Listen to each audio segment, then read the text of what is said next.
Lecture 12ویں جماعت کے لیے کچھ سوالات ہم نے کیے. غالب کی غزل سے متعلق دبستانی دہلی کی ابتدا کیسے ہوئی. آج ہم دبستانی دہلی کی خصوصیات بیان کریں گے.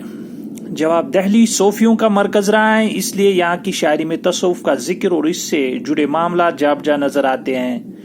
چونکہ صوفیوں کا مرکز رہا ہے دہلی اور شاعری میں تصوف کا ذکر تو جا بجا ہے، اور صوفیانہ شاعری بھی دہلی میں ہی زیادہ لکھی گئی اور اس سے جڑے یا کہی گئی اور اس سے جڑے معاملات جا بجا نظر آتے ہیں.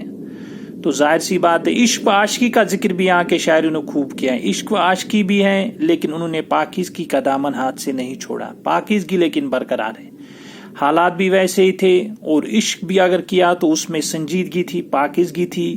وہ سنائی نہیں تھی جو لکھنؤ کا خاصا تھا، دبستانی لکھنؤ، یا وہ ریائی یا جو داخلیت وہ یہاں پہ نہیں ہے دبستانی دہلی میں. یہاں پہ وہ خارجیت نہیں ہے، یہاں پہ داخلیت زیادہ ہے. یہاں وصال سے زیادہ ہجر کی طلب نظر آتی ہے. وصال کے بعد کیا ہوتا ہے وہ لکھنؤ والوں نے خوب بیان کیا ہے. ناک، کان، بال، آنکھوں کا ذکر خوبی کے ساتھ کیا اور وہی اس کا خاصا ہے. یا کئی جگہ پہ اوریانی کی حد تک پہنچ گئے ہیں، اوریانی کو چھو گئے ان کی جو شاعری ہیں. تو ہجر کی طلب نظر آتی ہے یہاں پہ. یہاں کے شعراء جو جدائی کا یا محبوب سے ملنے کی تڑپ ہے وہ یہاں پہ زیادہ ہے. یہاں کے شعراء نے خارجی معاملات عشق کا نہیں بلکہ داخلی واردات کا ذکر کیا. خارجی معاملات جن کا ذکر میں نے کیا کہ خارجی معاملات کا ذکر نہیں کیا بلکہ داخلی جو جذبات، جو انسانی محسوسات، ان کا ذکر کیا. چاہے وہ غم ہو چاہے خوشی ہو لیکن وہ اس میں داخلیت زیادہ ہے. عیش و نشاط کے بجائے یہاں درد و غم حاوی تھا. سیاسی اور سماجی حالات بھی ویسے ہی تھے کہ درد و غم فضا میں چھائی ہوئی تھی. اس میں وہ معاملات بیان نہیں ہو سکتے جو لکھنؤ والوں نے کیے، کیونکہ وہاں حالات بہت اچھے تھے، عیش و نشاط تھی جو یہاں پہ نہیں تھی دلی میں. شوخی اور زبان کی رنگینی یہاں کم نظر آتی ہے. شوخی اور زبان کی رنگینی جو ہے بہت کم نظر آتی ہے. سادہ خیالات کو سادگی کے ساتھ برتا گیا اور سادہ خیالات جو ہیں وہ سادگی کے ساتھ برتا گیا. تصنع اور بناوٹ سے گریز، سلیس تشبیہات و اشتہارات کا استعمال اس دبستان کی امتیازی خصوصیات ہیں. تو سلیس، تصنع سے بناوٹ، جو بناوٹی زبان وہ لکھنؤ والوں نے کسی حد تک استعمال کی تو اس سے یہاں گریز ہے، سلیس تشبیہات ہیں. اور اس دبستان کی وہ امتیازی خصوصیات ہیں جو زبان ہے یہاں کی، اس میں بھی سادگی ہے، اتنی وہ ملاوٹ نہیں ہے.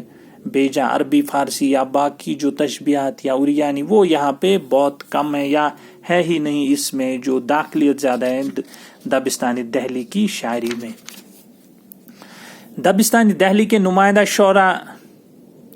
جواب: دبستانی دہلی کے نمائندہ شعراء یہ ہیں: شاہ نصیر، ذوق، ظفر، مومن اور غالب. ان کے بعد داغ، سائل اور بے خود نے دہلی کی روایت کو آگے بڑھا ہے. تو دبستانی دہلی کے شاعر ہیں. مومن، غالب بھی آتے ہیں، داغ، سائل اور بے خود بھی، ذوق بھی، ظفر بھی، جو بادشاہ ظفر. غالب کا ابتدائی کلام کیسا تھا؟ غالب کا ابتدائی کلام سمجھنا بہت مشکل تھا. رفتہ رفتہ غالب نے اپنے کلام میں عام زبان کا استعمال کر کے اس کو قابل فہم بنا دیا. تو ابتدائی کلام بہت مشکل تھا اس سینس میں، اس معاملے میں کہ عربی فارسی بہت اس میں تھی، زیادہ فارسی الفاظ بہت استعمال ہوئے تھے اور مشکل الفاظ. رفتہ رفتہ غالب نے اپنے کلام میں عام زبان کا استعمال کیا. عام زبان کا تو نہیں لیکن ہندوستانی زبان کے قریب آ گئے. فارسی الفاظ بہت کم کیے اور مشکل الفاظ کو بالکل کسی حد تک ترک کر دیا، تو تاکہ وہ قابل فہم بن سکے، باقی لوگ بھی اس کو سمجھ سکے اور سمجھنے میں خیال جو ہے وہ واضح ہو سکے جلدی. چونکہ مشاعرے یا باقی چیزیں بھی ہوتی تھی یا کچھ کم پڑھے لکھے لوگ بھی پڑھتے تھے تو تاکہ وہ بھی اچھے سے پڑھ سکے اور محظوظ ہو سکے. نوجوانی میں غالب نے اپنے اردو کلام کو مجموعہ بے رنگ کہا تھا اور اپنے فارسی کلام کے نقشہ رنگ کو دیکھنے کی دعوت دی تھی. نوجوانی میں غالب نے اپنے اردو کلام کو مجموعہ بے رنگ کہا تھا. نوجوانی میں جب وہ ابھی شاعری شروع کی تھی فارسی میں تو مجموعے کو بے رنگ کہا تھا اور اپنے فارسی کلام کے نقشہ رنگ دیکھنے کی دعوت دی تھی. تو نقشہ رنگ دیکھنے کی دعوت دی تھی مگر اس مجموعے بے رنگ نے غالب کو زندہ جاوید کر دیا. میں نے کہا ہے متعدد بار کہ اپنی زبان جو ہوتے ہیں، اپنی سوسائٹی کی، اپنے وطن کی جو مادری زبان یا مقامی زبان وہی بالآخر شناخت بنے کسی ادیب کی. تو فارسی کلام کو انہوں نے بہت اہمیت دی تھی ابتدائی کلام کو، لیکن فارسی کی جگہ اب اردو کلام غالب کی جو شہرت ہے اس کا سبب بنا پوری دنیا میں، چونکہ اس میں انہوں نے واضح طور پر اپنے خیالات پیش کیے اور بہت اچھے انداز میں.